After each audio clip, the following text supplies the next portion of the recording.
All right, everyone, thank you so much for joining the California Cancer Caucus Cancer Patient Outcomes webinar.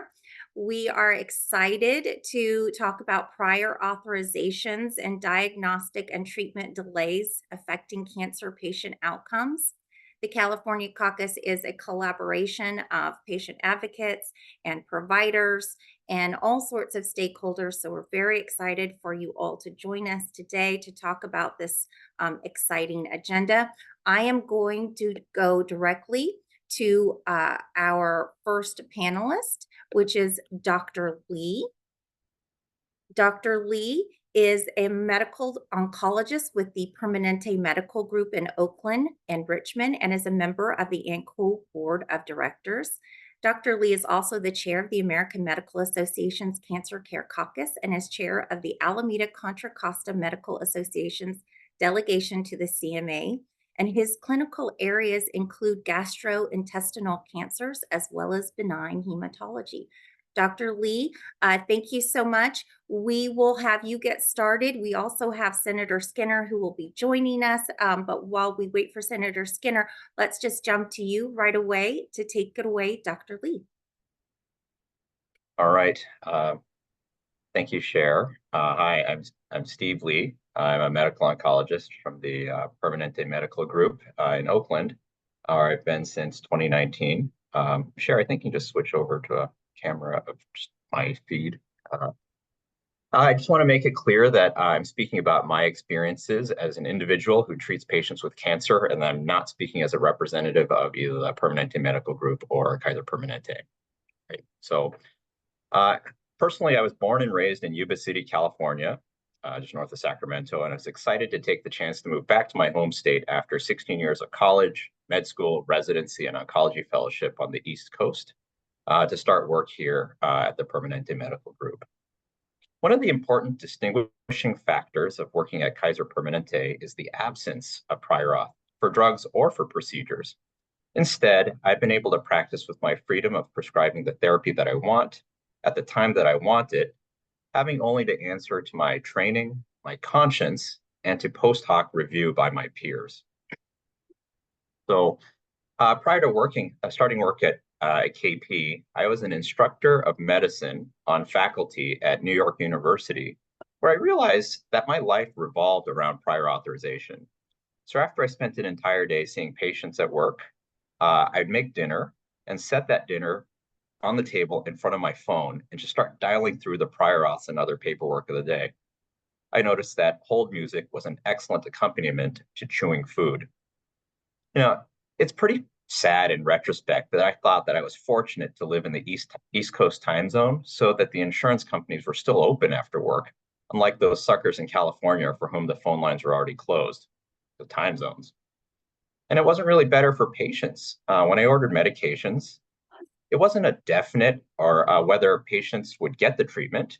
It was all contingent based on whether the drug was approved or denied by the insurance company. And all of this would take time.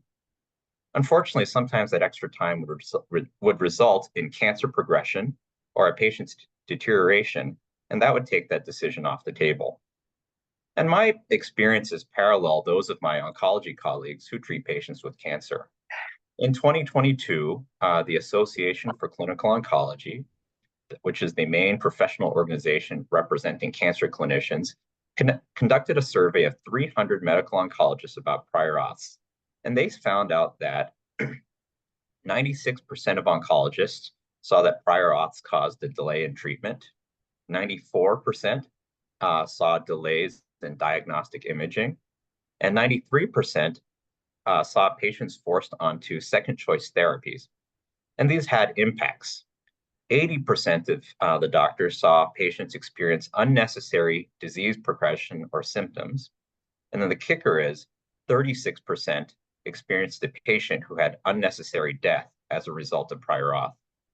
That's really bad. But because it was my first job straight out of fellowship, I just figured that's how medicine's practiced. So I just sucked it up and did my job, continued eating my dinner, and continued having nice talks with prior auth insurance companies. Then my wife and I had a baby, and we moved back here to California right before the pandemic. In the past 5 years practicing at Kaiser Permanente system, which doesn't have prior authorization, I've noticed that not only do patients get better care, but I've noticed unexpectedly that I've become a better doctor as well because I don't have to spend time doing prior auths.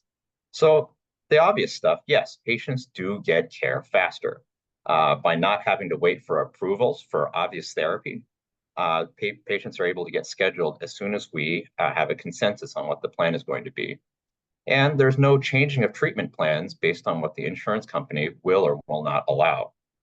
Additionally, there's more time for patient contact.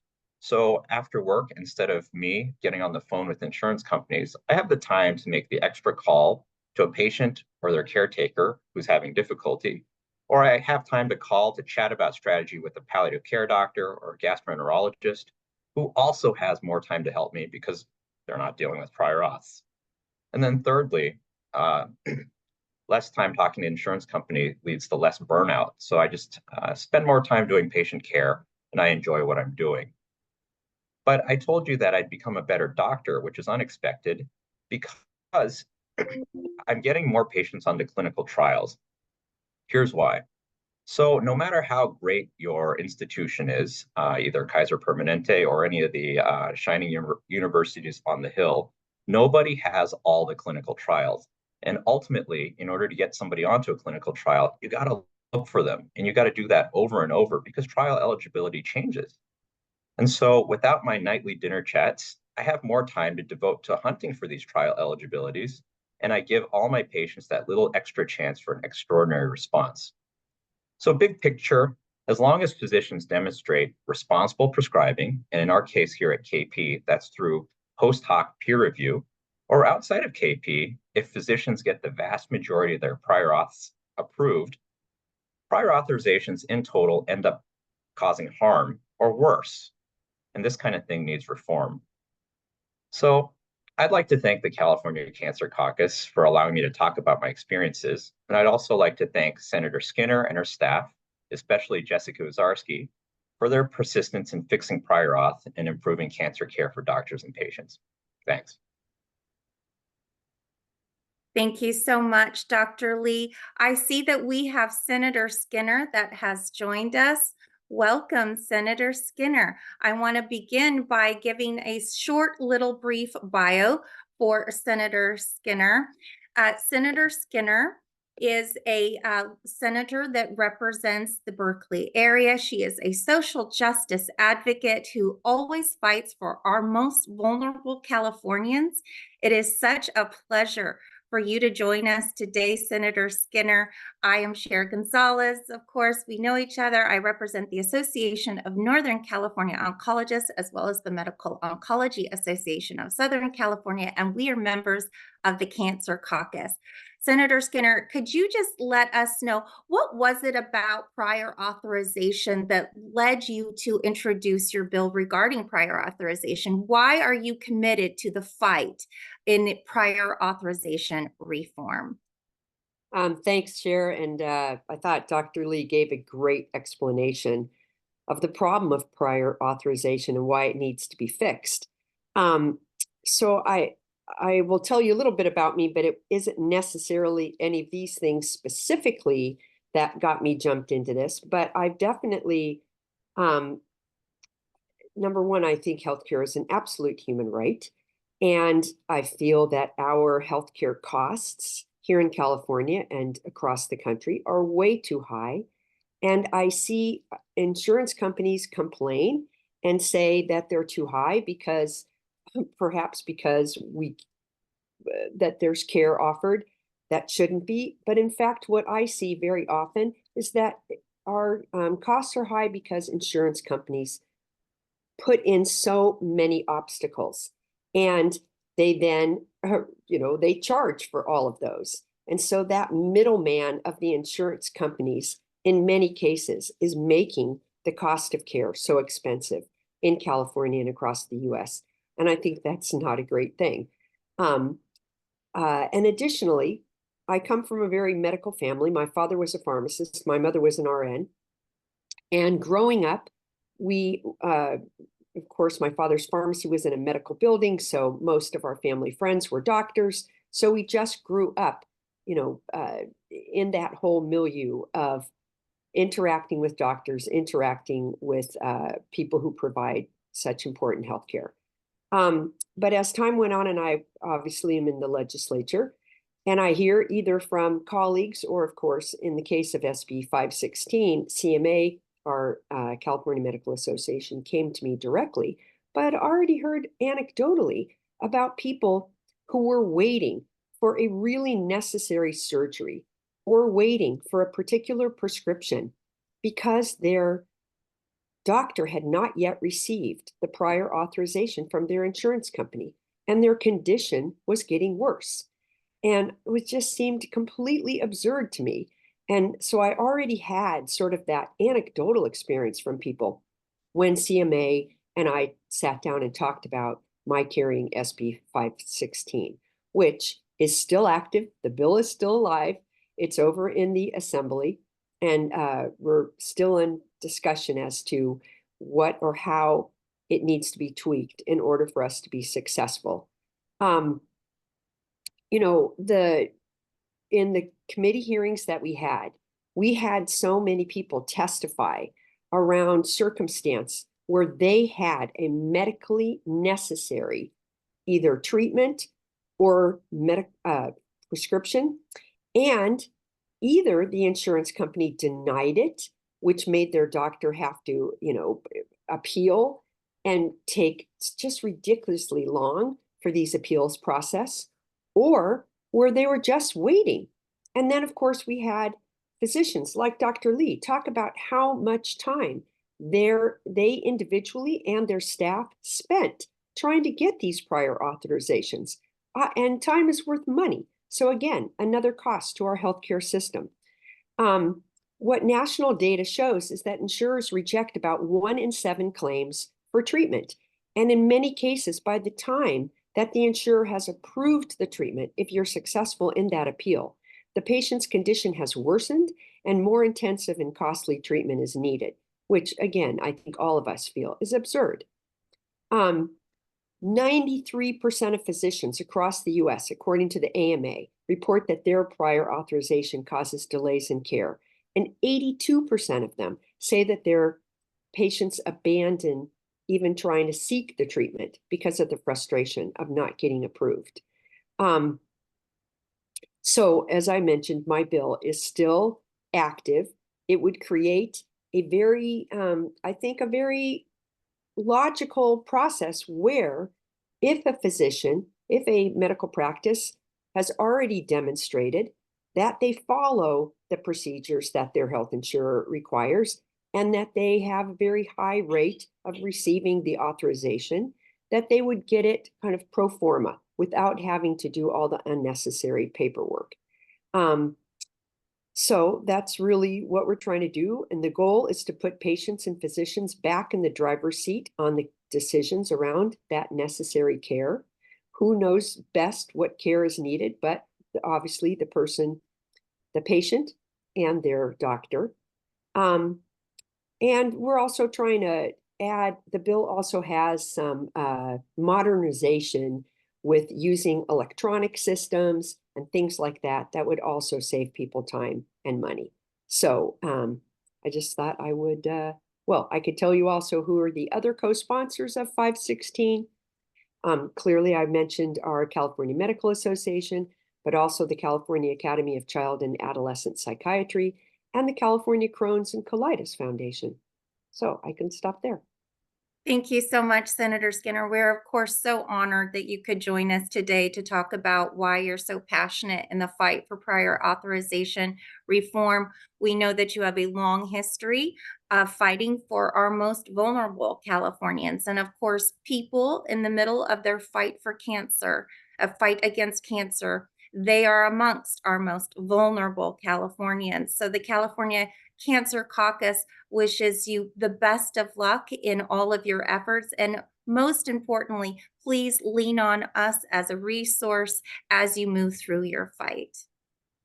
I absolutely will. And I'm very pleased that the California Cancer Caucus exists. And I think all of you know we've seen much better outcomes with cancer in the last 10 to 20 years. And so much of it is because of the new treatments that have emerged and the much more careful and targeted treatments that we were able to analyze a person's cancer. And I know that the existence of the Cancer Caucus has helped bring to the fore these new innovations, and I greatly appreciate it. So thank you. Thank you so much, Senator. We know you're incredibly busy, and so we will let you go, but thank you. We are honored by your presence at our webinar today. Great.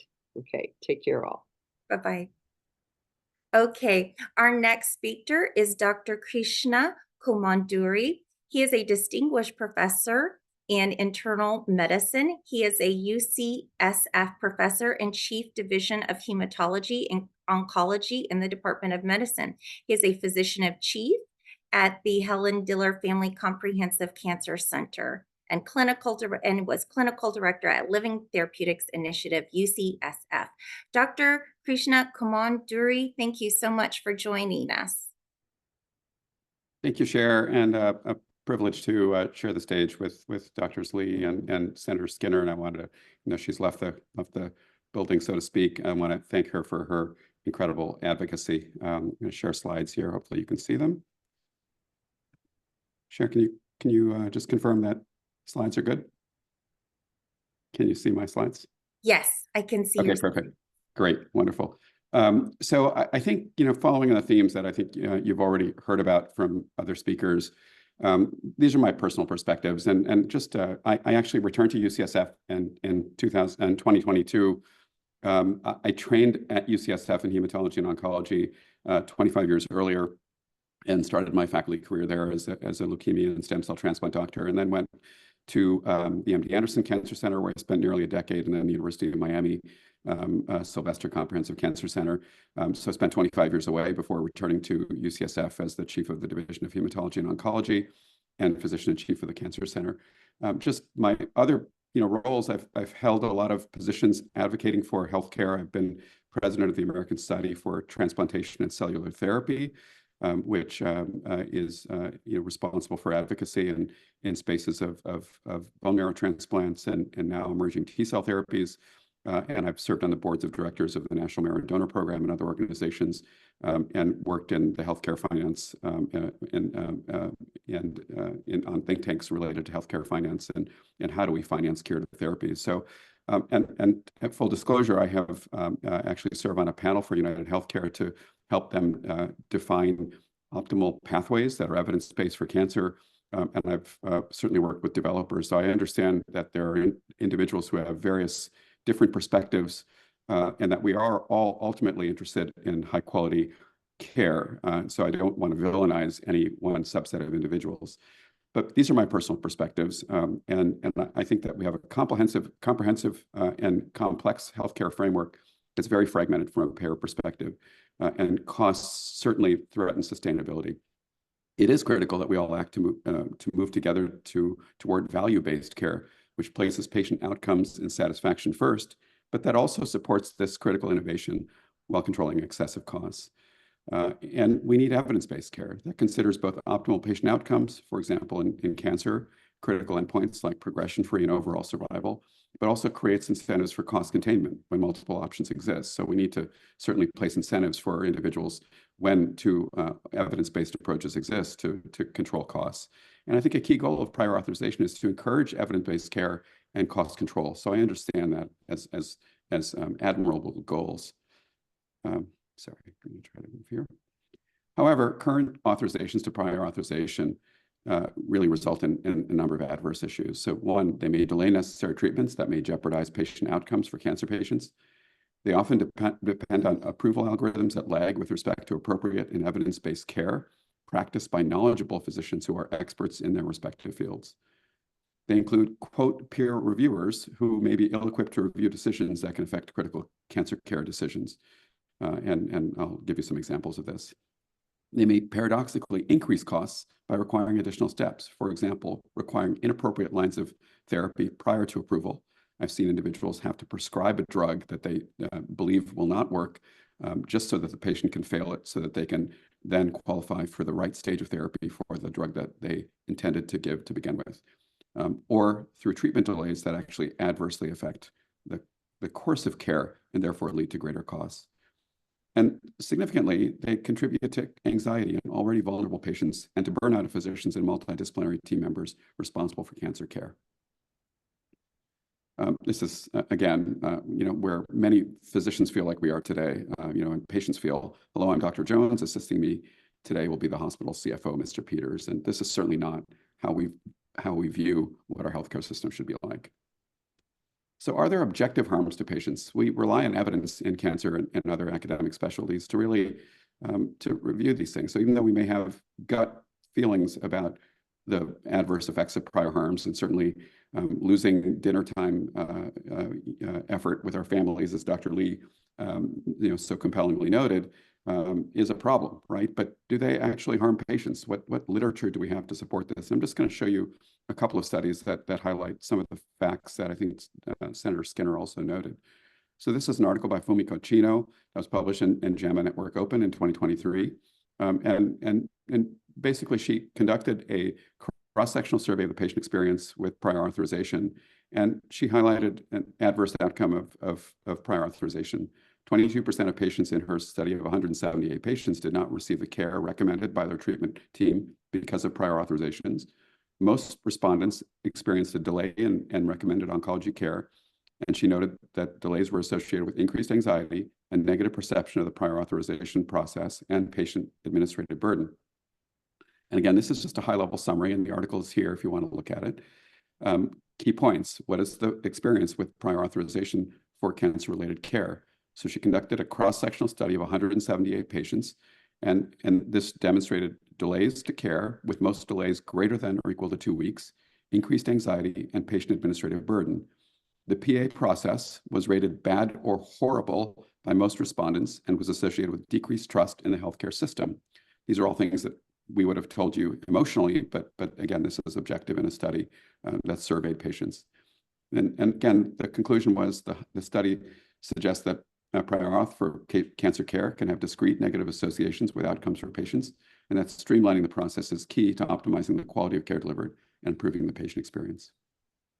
In this next study, conducted by Bertha Smith and colleagues, and this was just published in Gynecologic Oncology Reports, they looked at PARP inhibitors, a class of drugs that actually our Cancer Center Director at UCSF, Alan Ashworth, helped to develop, that improve survival in ovarian cancer, especially in patients with certain mutations like BRCA mutations or other deficiencies. So with high efficiency and cost, insurers may enact barriers or facilitators to PARP inhibitors, and their objective was to examine the prevalence of prior auth.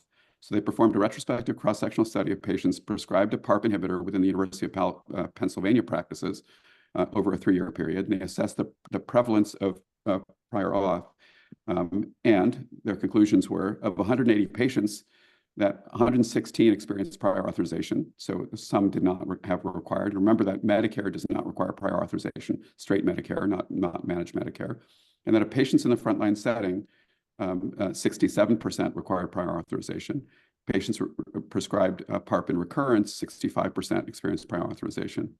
So key things, having a germline mutation was associated with higher risk of prior authorization. 102 patients required 1 appeal to get the therapy they needed, 8 required 2 appeals, and 5 cases required 3 appeals, and 5 patients were denied. Mean time was 10 days longer for patients who experienced prior authorization. So 64% of patients, that is roughly 2/3, experienced prior authorization, and the risk of prior authorization was increased for patients with the greatest need, that is patients with the mutations that benefit.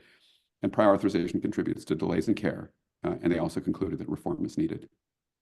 So I asked just yesterday, and thinking about this, I was going to prescribe, do a more evidence-based talk of the literature, and those were just 2 of the things. But I asked my faculty, and in 12 hours yesterday, I received the following feedback from UCSF experts. So Jeff Wolf, who is a leading multiple myeloma specialist at UCSF and actually established at Alta Bates the first bone marrow transplant program in Northern California, gave me the following feedback. He said, I chronically have to do peer-to-peer visits with physicians who know nothing about myeloma, there's a typo here, to get authorizations for PET scans, even when patients have myeloma and new pain, And myeloma, for those of you who don't know, is a disease that often affects the spine and can be associated with bone marrow involvement and cord compression, which is, obviously a critically dangerous thing. And I've seen patients come in unable to walk because of cord compression. And yet, PET scans are sometimes denied, even with patients with new pain. Often insurances limit how frequently a scan can be done. We almost always win, but the system is structured so that most docs won't waste the time, and then the PET isn't done. Saves money, but mostly bad medicine. And these are direct quotes from individuals. I have not altered these quotes in any way.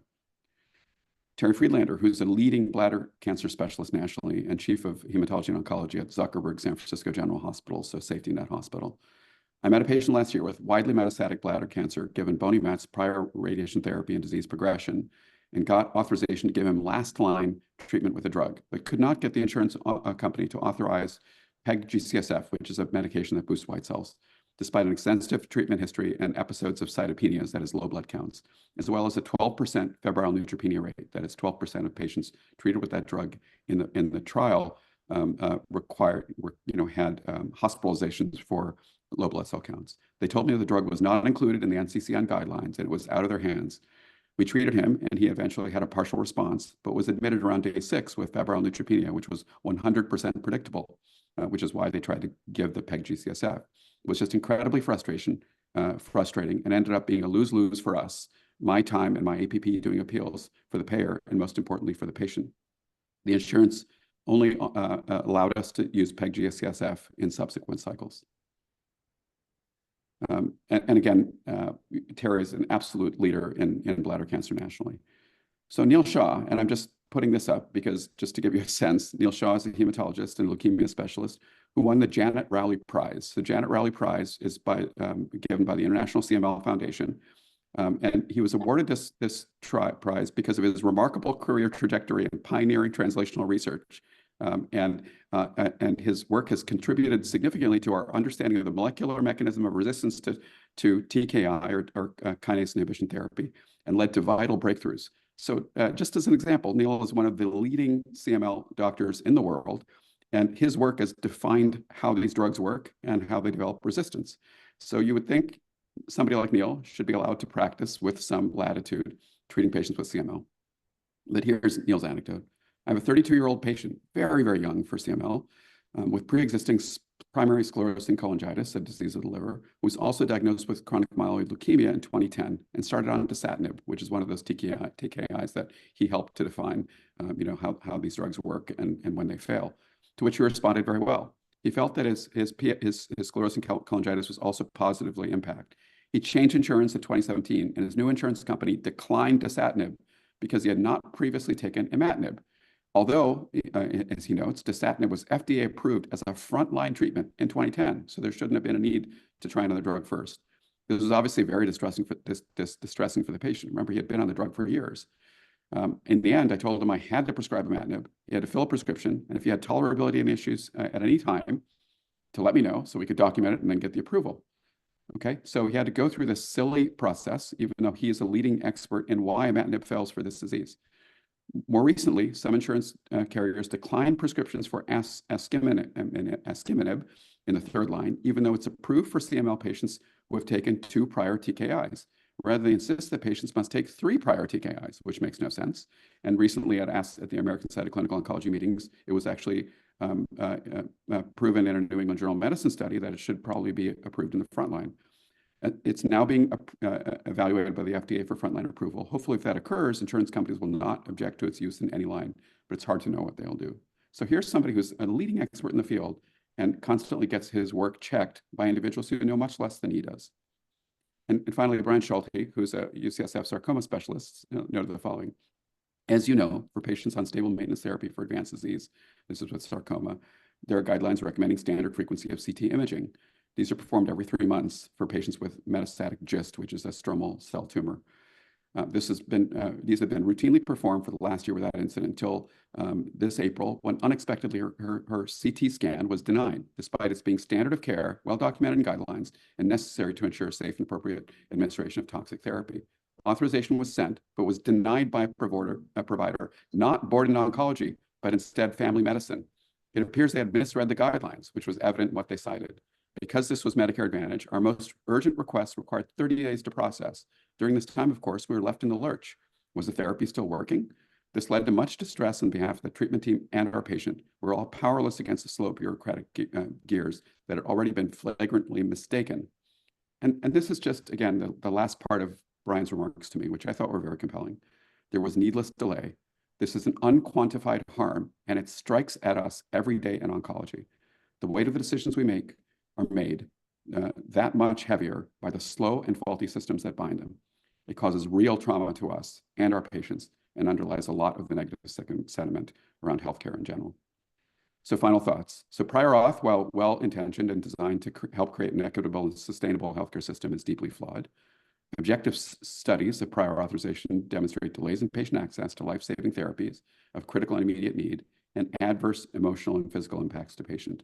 And direct feedback from patients. And I got 3 more anecdotes that I couldn't relate today, but this is just in 24 hours, including leading experts at UCSF, who are the leaders in their fields, suggest that any benefits of prior auth are outweighed by the current state of prior auth, which results in delays, anxiety for clinicians and patients, and relies on experts and algorithms that are inadequate for optimal care. So we need to fix or eliminate current processes requiring prior auth.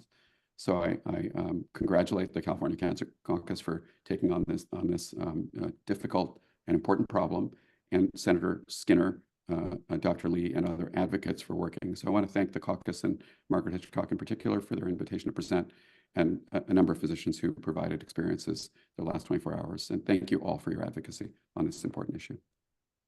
Thank you so much, Dr. Komanduri. That was a very, very powerful presentation. I'm going to move on to our next speaker, and then we are going to open it up for questions, because I'm sure you have many questions for Dr. Lee and Dr. Komanduri, and we'll most likely have questions for Dr. Lauren Gazelle, who is our next speaker. Dr. Lauren Gazelle is an assistant professor at the School of Nursing at the University of Rochester. She is a researcher, a family nurse practitioner, and a cancer survivor. Dr. Gazelle's research focuses on improving the health and quality of life for cancer survivors and their families. Dr. Gazelle, welcome, and please provide your remarks. Thank you very much. I'm very honored to be here today. And thank you to Senator Skinner for bringing SB 516 here today and raising the issue of prior authorization in cancer care. And thank you again to the California Cancer Caucus and Chair and Margaret for inviting me here today as a speaker. I'm grateful to have this opportunity to highlight why reform of the prior authorization process is urgently needed, as it is negatively affecting our patients and families. And I would like to share a few slides.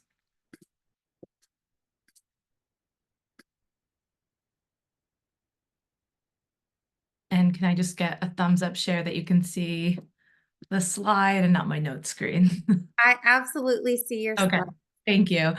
So again, my name is Lauren Gazelle. I'm an assistant professor in the School of Nursing and the Wilmot Cancer Institute at the University of Rochester in Rochester, New York. So clearly not California, but I was asked to come here to speak on a publication that Dr. Komanduri actually kind of set up for us, which was the patient perspective of prior authorization that was led by Drs. Fumiko Chino and Bridget Tom.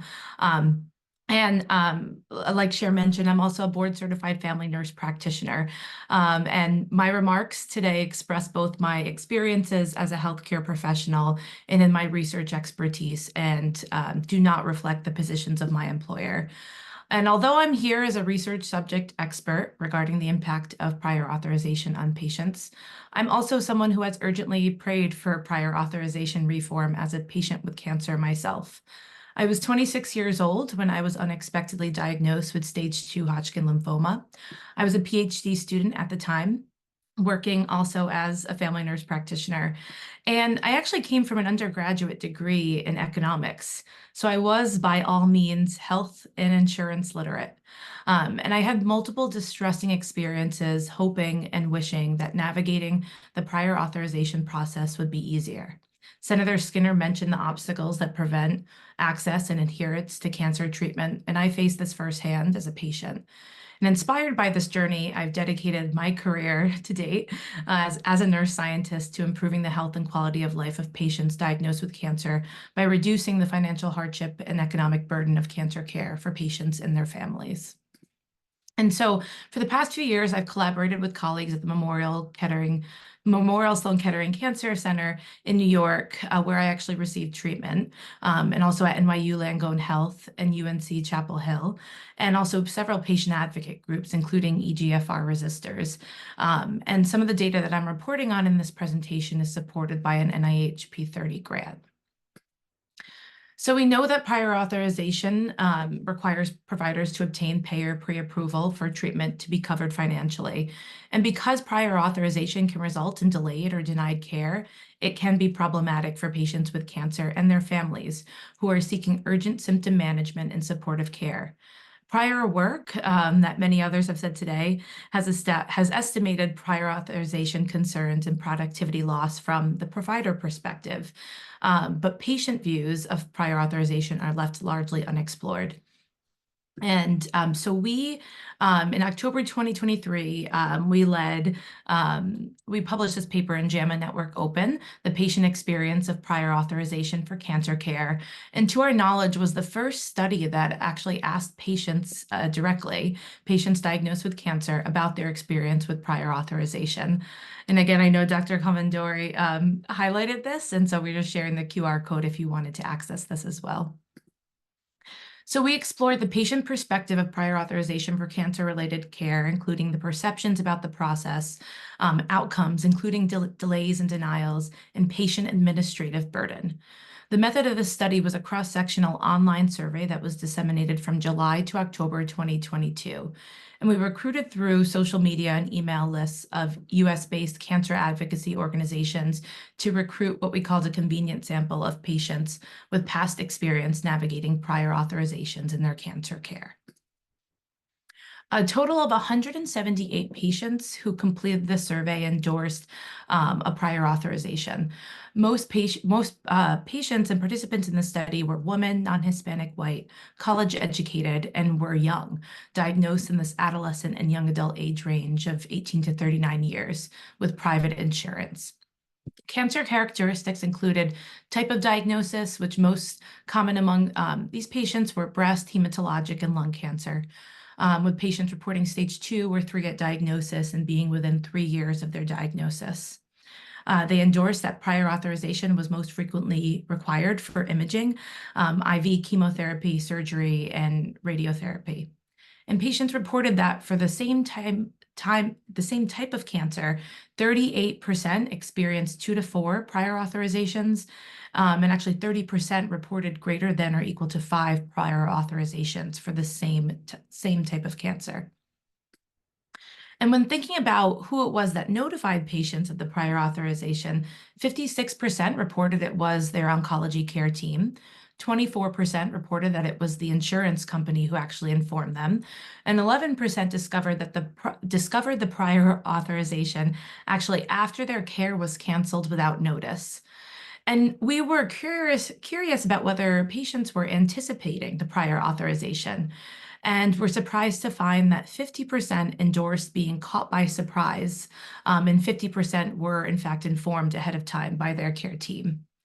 Of actual prior authorization outcomes, 63% of prior authorizations related to cancer care were approved.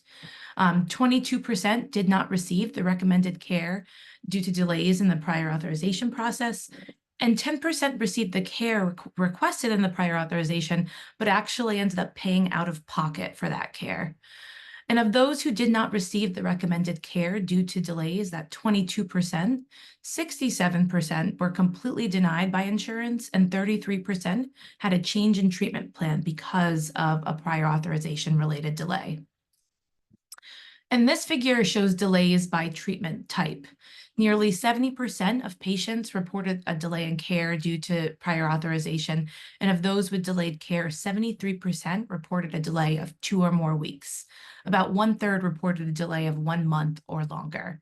And so again, these are patients undergoing rigorous chemotherapy, radiation, other types of cancer care treatment while waiting for their care to be approved. And what about patient administrative burden? Remember again, these are patients diagnosed with cancer, receiving demanding treatment, and patients who are mostly young, in their 20s and 30s. Patients were intimately involved in the prior authorization process. I think a big misconception as both a patient and provider is that patients were not involved and it didn't affect their day-to-day lives. That's clearly not the case here. 67% of patients endorsed being personally involved in the process, and of those, 53% reported calling the insurance companies themselves, and 25%, reported filing appeals.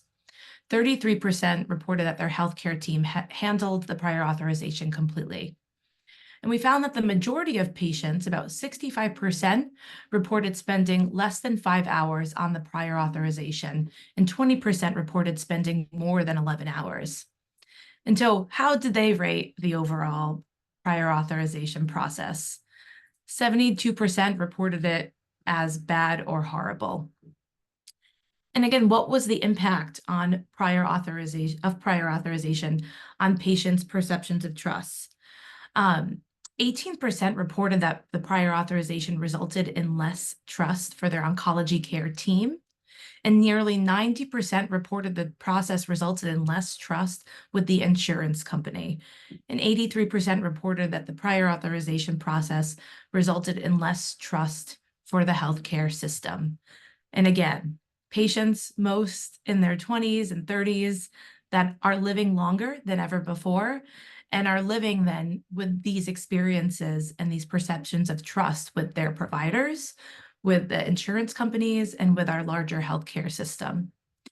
We found that less trust did not vary by specific demographics, clinical characteristics, insurance, type of insurance, or treatment factors.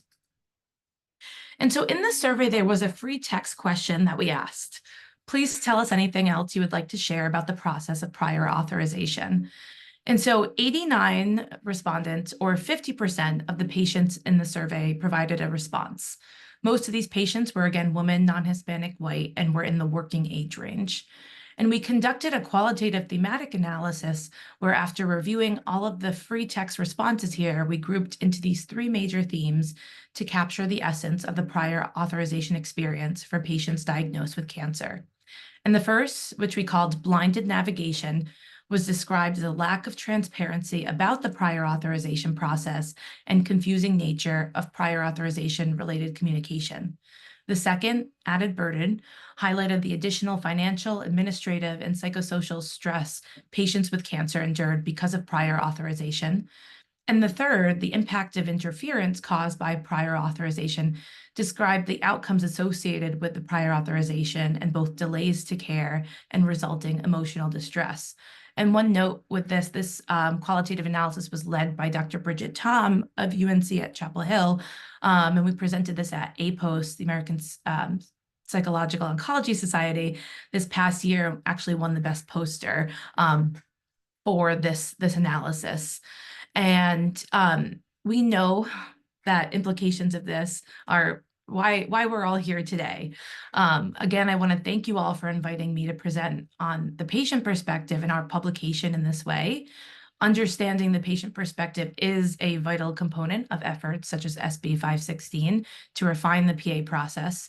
We know that advocacy efforts are needed to promote PA reform to ensure that patients receive timely access to recommended cancer care. Patients are ultimately financially responsible for medical bills, something that I know all too intimately well, and often take on the administrative burdens of prior authorization. And thus, policy considerations toward reform must continue to center the patient experience. Prior authorization can have a negative impact on the experiences of patients with cancer. We know by delaying the receipt of recommended cancer care, and that is critical to improving cancer-related outcomes. Most delays we saw were associated with increased anxiety, a negative perception of the prior authorization process, and patient administrative burden. And denies and delays may lead to downstream increases in patient morbidity and payer costs.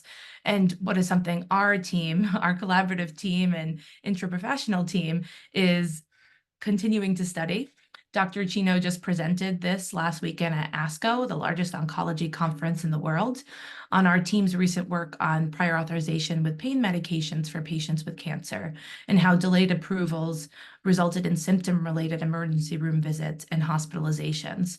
But we know that more future outcomes-related work is needed. And so thus, an improved, transparent prior authorization process is essential and needed. And again, I want to thank you for your time, and I look forward to hearing from others.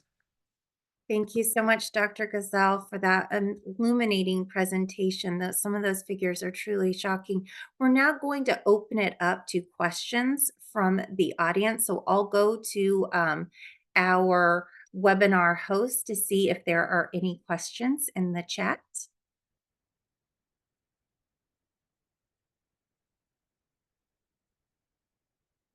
I do have one question before we get to the questions in the chat. I like to often talk about myths versus fact, right? Because the greatest way we can debunk so many myths is by addressing them directly. So for any of our panelists, what would you say the greatest myth is about prior authorization?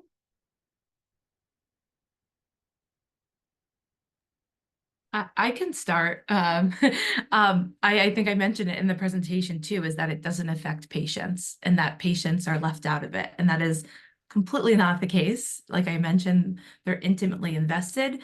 There's poorer outcomes on patients. And we're just now illuminating those perspectives in our work led by Dr. Chino and others that Dr. Comandari also mentioned. Thank you, Yeah, Dr. I'll add that I think, as was highlighted, we have experts. We actually don't like to practice in most oncology settings in the absence of evidence. We actually care about sustainability, so our goals are actually there. And certainly, if there are processes that are in place, I think it's good to have incentive-driven approaches to actually encourage the least, expensive care when alternative options are available. And certainly, I think it's the myth that we can somehow impose these layers of bureaucracy without delaying treatment. And in cancer, of course, it's quite different than if we're treating hypertension in terms of the immediate consequences of as we've suggested, even if it's a 2-week or longer delay, these can be actually dramatic. So I think that the notion that this is somehow can be done in a without harm is there. And I'll point out, we are generally happy with our traditional Medicare system, and the traditional Medicare system does not require prior authorization. Thank you, Dr. Comandari. Are there any questions in the chat? Hi, Cher. This is Nicole. Yes, one of the other questions was asking if you could comment on state legislation regarding prior auth, specifically the gold card in Texas. Is there anyone here who's familiar with the gold carding legislation in Texas?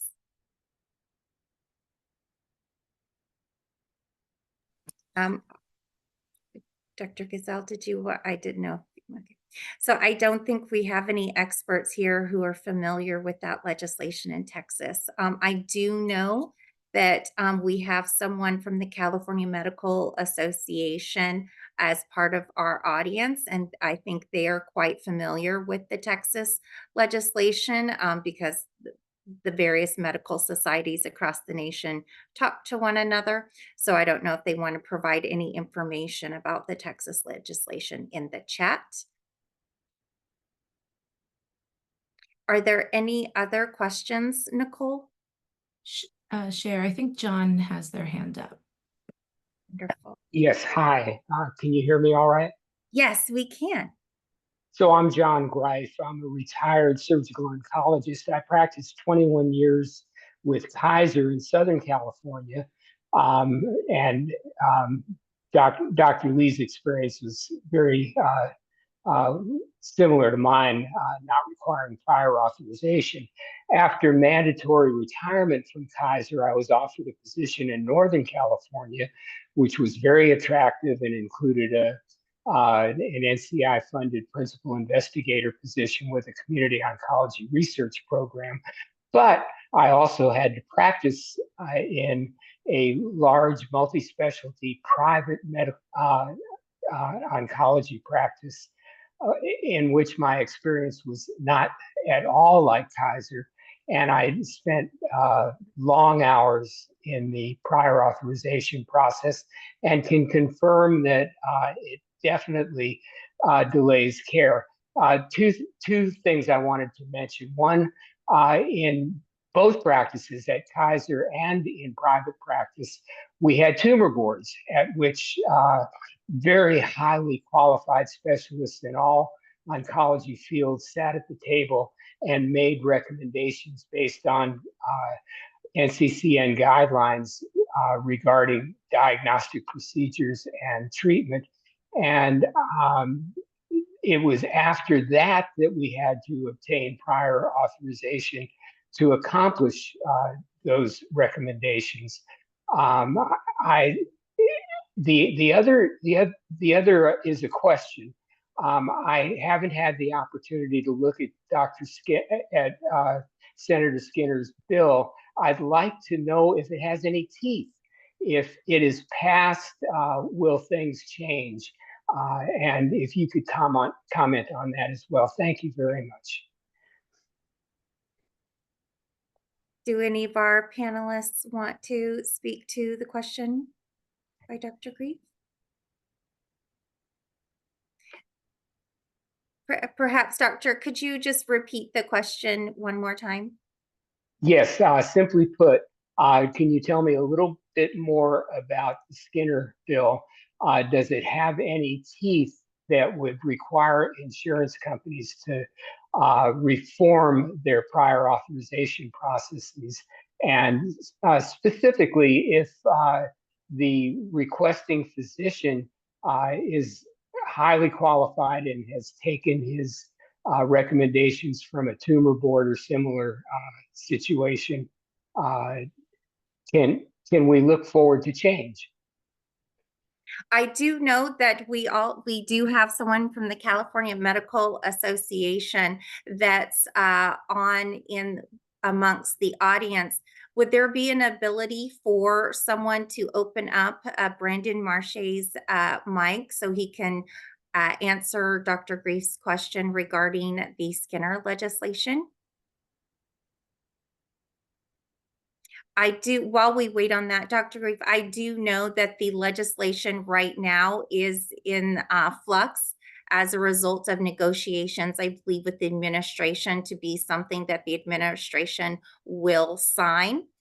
So I do think that whatever is in the bill right now, which is gold carding legislation, may not be the ultimate bill that is actually passed and reaches the governor's desk. Of course, there is hope that there will be real teeth to hold these health plans accountable for the delays in care that can actually cost lives. I mean, that's just shocking to me that in such a progressive state like California, that we would allow these types of things to happen where we're actually risking lives for something like prior authorization. So I think whatever comes out of the actual process will hopefully have some teeth in it, although I do know that it's in flux because of negotiations with the administration. I didn't know if we had Brandon from CMA who could have his mic opened up to address that question. Do we, Jen Zenz, do you see Brandon on the line?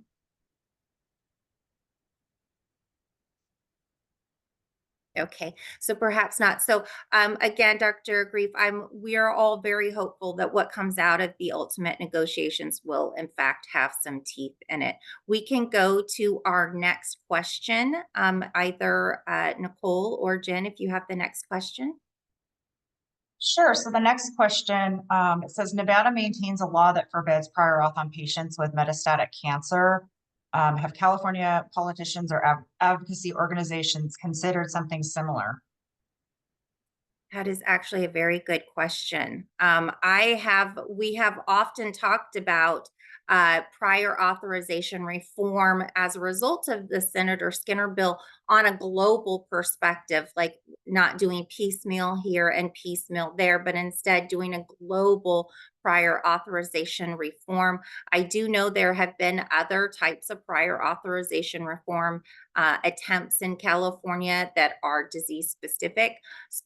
I'm not sure if they've ever introduced anything specific to metastatic cancer. Is there anyone of our panelists, does that ring a bell for anyone? Or also anyone in the audience who can answer that in chat as well? I'll just say briefly, I think it's certainly not a bad idea as a backup plan to restrict this to the patients who are most vulnerable. But so many cancers that we deal with are high risk, but we don't know them to be metastatic. We have, for example, somebody who has many lymph nodes present with breast cancer, or many blood cancers are kind of naturally distributed through the body. So it's a bit of an artificial distinction to just talk about metastatic cancer. So I think certainly a statute that applied only to metastatic cancer would be better than what we have right now, and certainly limit that harm. But for example, the cancer that Lauren had wouldn't be considered metastatic per se, but certainly is life-threatening. So I think it would probably be I think a backup plan. I think what we really want to see, I would like to see, certainly from my personal perspective, would be fundamental reforms. And I don't want to suggest that prior authorization couldn't exist in a way that it's done, but it's not implemented in any way that I've seen. I think the literature and experiences of patients and doctors reflect this, that it's not currently being done that way now. So I think certainly anything would be, but I would rather see fundamental reforms in the process rather than a restriction to certain subsets of cancer patients. And I don't know if Lauren has other perspectives studying this across patient subsets.